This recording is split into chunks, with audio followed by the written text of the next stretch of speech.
Kita beralih ke informasi berikutnya. Pemirsa, Roy Suryo CS minta kasusnya dihentikan dan diterbitkan SP3. Permohonan itu disampaikan melalui surat yang telah dikirim ke Irwasum Mabes Polri, Komjen Wahyu Widada. Roy Suryo, Rismon Sianipar, dan Dr. Tiva mengirimkan surat kepada Inspektur Pengawasan Umum Mabes Polri, Komjen Polisi Wahyu Widada. Surat tersebut berisi permintaan penghentian penyidikan terhadap kasus fitnah ijazah palsu Jokowi. Permintaan ini dilayangkan menyusul diterbitkannya SP3 kepada dua tersangka lainnya, yaitu Egy Sujana dan Damai Harilubis. Kubu Roy menilai jika dua tersangka lain bisa dihentikan kasusnya, maka Roy, Rismon, dan Tiva harus bisa diperlakukan sama. Selain itu, permohonan penghentian kasus Roy Suryo CS juga didasari oleh keterangan ahli yang dihadirkan, yaitu mantan Wakapolri Ogroseno.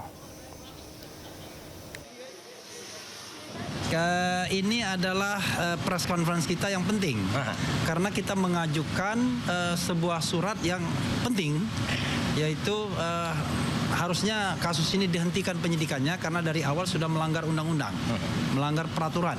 Jadi undang-undang dan peraturan di bawah undang-undang. Jadi baru saja rekan kami yang dipimpin oleh Saudara Alkatiri itu menyampaikan surat ke Irwasum ya di Mabes Polri sana, tapi press conference-nya tetap di sini. Dan ini suratnya sudah ada tanda terimanya ya.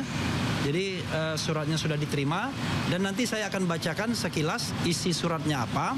Dan nanti rekan Alkatiri akan menyampaikan tambahan, kemudian rekan-rekan yang lainnya ada juga Fadli Nasution, ada Ramdansa, ada Pak Joni Silalahi, dan ada dua prinsipal kita yang mungkin akan menambahkan hal-hal lain atau memperkuat ini. Ada Rismon Sianipar di sebelah kanan saya dan sebelah kiri saya Roy Suryo. Nah, ini ya kenapa kami percepat? Karena kami mendapatkan ilham dari dua ahli kami kemarin. Profesor Din Samsudin dan Komjen Pol Purnawiran Ogroseno. Sementara itu, ahli dari kubu Roy Suryo CS Bonatua Silalahi mendatangi KPUD DKI Jakarta. Bonatua datang untuk menerima salinan ijazah Presiden ke-7 Joko Widodo.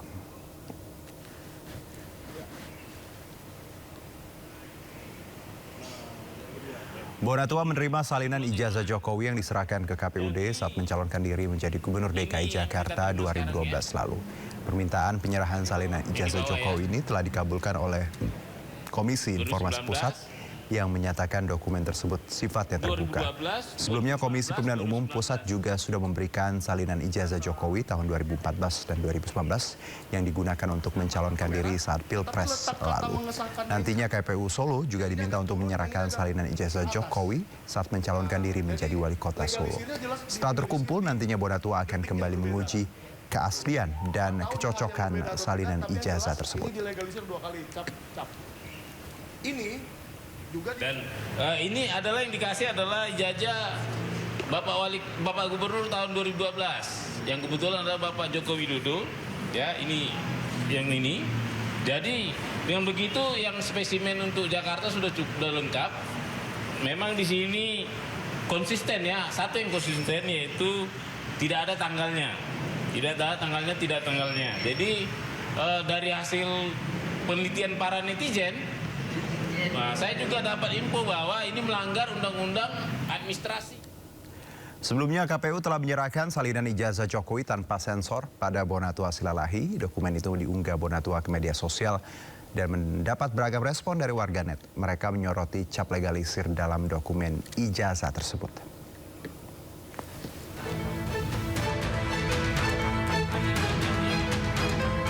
Komisi Pemilihan Umum telah menyerahkan salinan ijazah Joko Widodo kepada Bonatua Silalahi.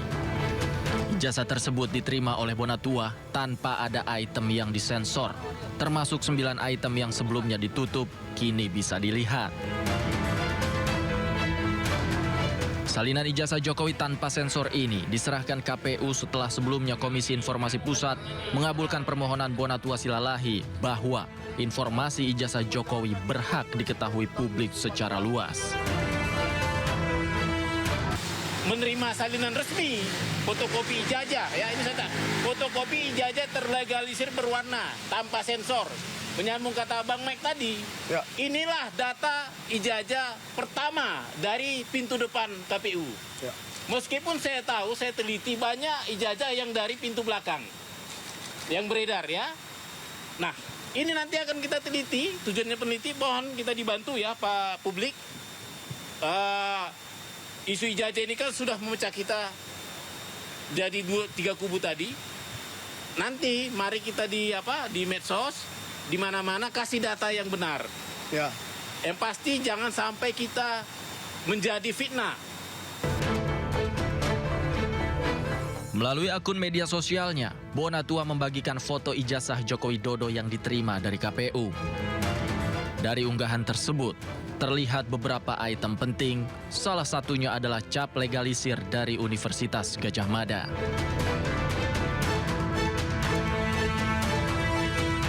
Unggahan itu juga mendapat beragam komentar dari warganet.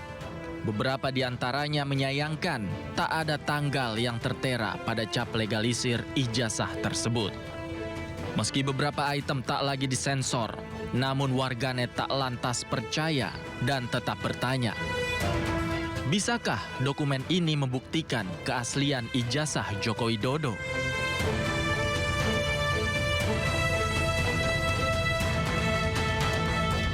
Tim Liputan iNews melaporkan.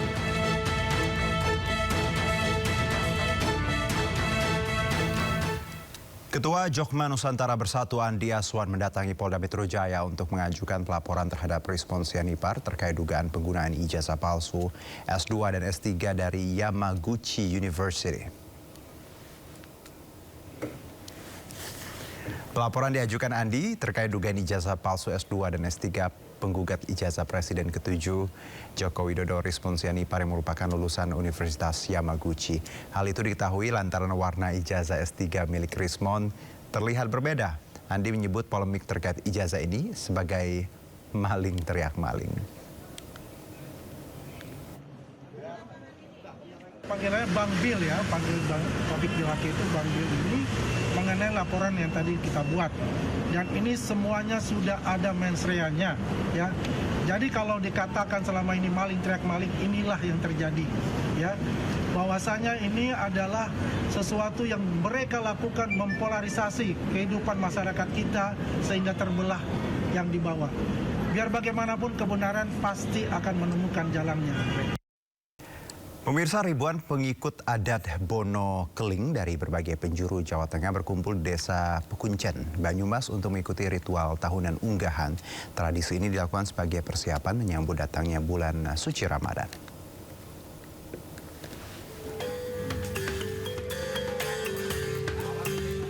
Ribuan pengikut adat Bono Keling di seluruh Jawa Tengah berkumpul di Desa Pekuncen, Banyumas.